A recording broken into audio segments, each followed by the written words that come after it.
explorers! Do you love Bible adventures? Then don't forget to like, share, and subscribe to fly along with me in every story. Now, flap your wings, because today, Jacob is about to make a big move.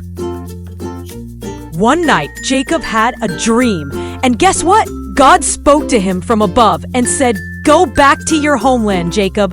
I will be with you." Wow!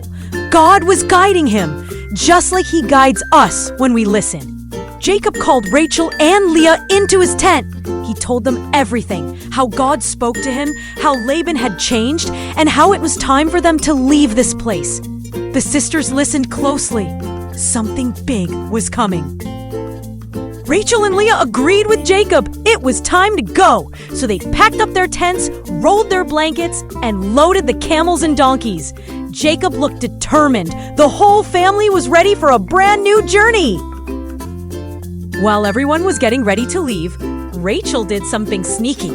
She took her father Laban's household idols and hid them in a camel's saddlebag. I wonder why she did that. And off they went. Jacob led his whole family, children, animals, camels, and all, through the wide desert toward the land God had promised. They didn't tell Laban. It was a secret journey.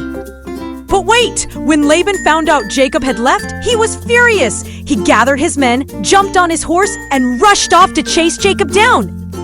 But that night, something amazing happened.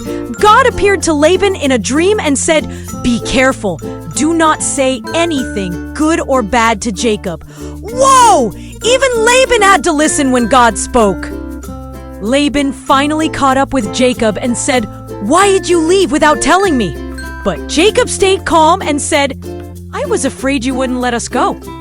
Rachel stood quietly, keeping her secret safe. Jacob and Laban made peace. They built a tall stone pillar as a promise to never harm each other again. Then they said goodbye. What a journey! And guess what, little friends? God was with Jacob all the way, just like he's with you and me. Dear moms and dads, if this story touched your heart, please tap like and hit subscribe. It helps us bring more of God's love to your little ones every single week. Thank you from the bottom of my tiny birdie heart.